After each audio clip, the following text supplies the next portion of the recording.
A young man named Bishr trusted Muhammad as his prophet. It cost him his life.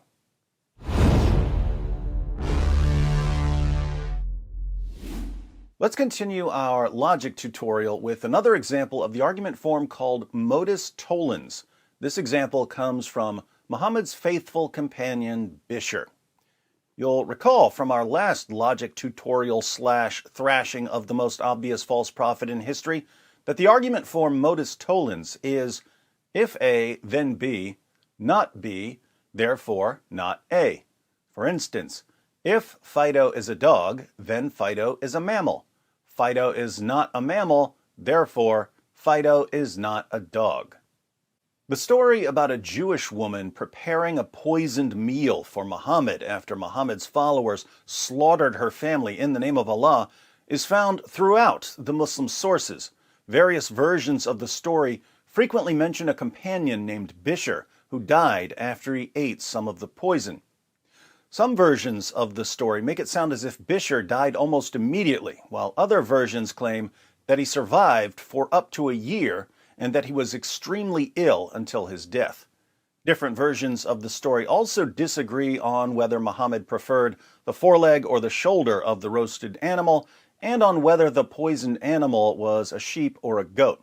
This sheep or goat confusion is fairly common in the Muslim sources, as when some sources claim that the lost verses of Surah 33 were eaten by a sheep, while others claim that they were eaten by a goat.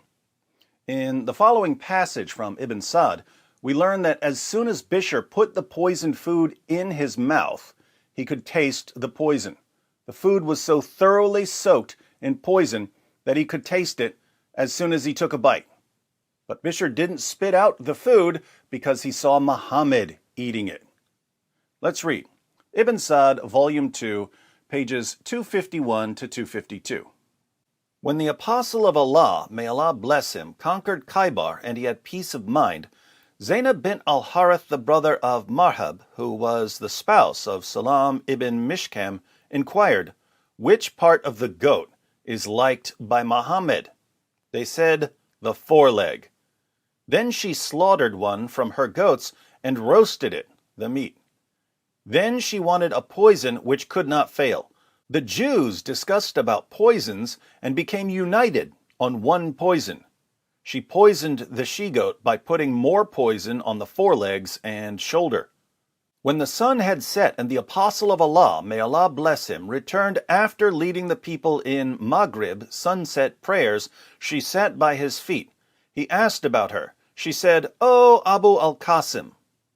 She called him Abu al-Qasim, which means father of Qasim, because Muhammad had a son named Qasim who died when he was 3 years old. It was perfectly normal to call someone the father of so-and-so, but this woman's father, uncle, and husband had just been slaughtered by Muhammad's followers, so she might have meant something more sinister by calling Muhammad the father of a dead son. So she says, "Here is a present which I wish to offer to you." The Prophet, may Allah bless him, ordered it to be taken, because it's always a brilliant idea to accept a gift from a woman whose family you just slaughtered. It was served to him and to his companions who were present, and among those who were present was Bishr ibn al-Bara ibn Marur. Then the Apostle of Allah, may Allah bless him, said, "Come closer and have night meal." The Apostle of Allah, may Allah bless him, took the foreleg, a piece of which he put into his mouth. Bishr ibn al-Bara took another bone and put it into his mouth. When the Apostle of Allah, may Allah bless him, ate one morsel of it, Bishr ate his, and other people also ate from it. Then the Apostle of Allah, may Allah bless him, said, "Hold back your hands, because this foreleg," and according to another version, the shoulder of the goat, "has informed me that it is poisoned."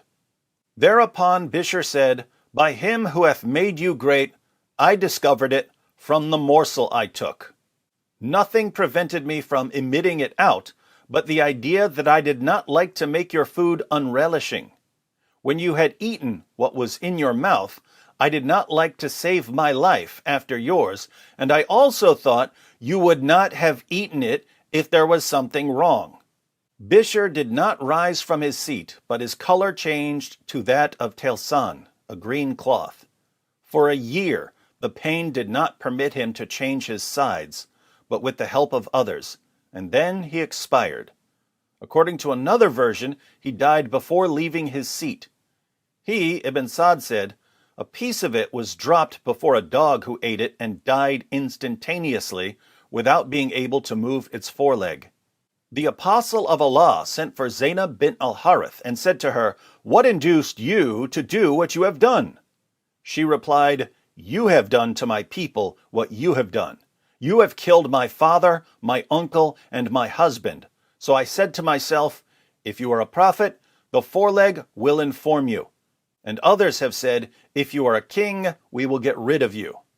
The Jewess returned as she had come. He, Ibn Sa'd, said, "The apostle of Allah, may Allah bless him, handed her over to the heirs of Bishr ibn al-Bara, who put her to death." Notice, Bishr could taste the poison as soon as he put the lamb or goat in his mouth. Muhammad said, "It has informed me that it's poisoned." Bishr replied, "I discovered it from the morsel I took." He could taste it. Why did he keep eating? Multiple reasons. One, he didn't want to make Muhammad's food unrelishing. So he didn't want to start yelling about the food being poisoned, because if he was wrong, he would ruin Muhammad's dinner. Two, he didn't want to save his own life if Muhammad died from the poison. Three, and most importantly, he thought Muhammad wouldn't have eaten it if there was something wrong. In other words, Bishr thought to himself, if Muhammad is a true prophet, he won't eat poisoned food. Why would he think that? Because, as we saw in our last video, Allah promised to protect Muhammad in Surah 5, verse 67 of the Quran. Looks like a solid premise, but there's a problem because Muhammad did eat some of the poisoned food. He spit most of it out, but he swallowed enough of the poisoned lamb or goat that it eventually killed him. This means we have our second premise. Muhammad did eat poisoned food. And this is why people need to know the basics of logic. Bishr believed, premise 1, if Muhammad is a true prophet, he won't eat poisoned food. And he found out rather quickly, premise 2, Muhammad did eat poisoned food. So, he should have recognized the obvious conclusion. Muhammad is not a true prophet. 1-2, modus tollens. Why did Bishr die? He died because he trusted Muhammad. He could literally taste the poison in his mouth, but he didn't spit it out, because he trusted his prophet more than he trusted his sense of taste. My sense of taste is telling me that this food is poisoned, but there's no way it's poisoned because Muhammad's eating it, and he's a prophet. Bishr's faith in Muhammad got him killed. But even as his skin was turning green from the poison, Bishr had everything he needed to figure out that Muhammad was a false prophet. The death penalty for apostasy was irrelevant because he was already dying, so he should have said, as he was dying, "Hey, wait a minute, Muhammad. If I can't trust you with my dinner, I definitely can't trust you with my salvation. If you can't figure out what's waiting for us in our food, how could you possibly know what's waiting for us in the afterlife?" It just backfired on me.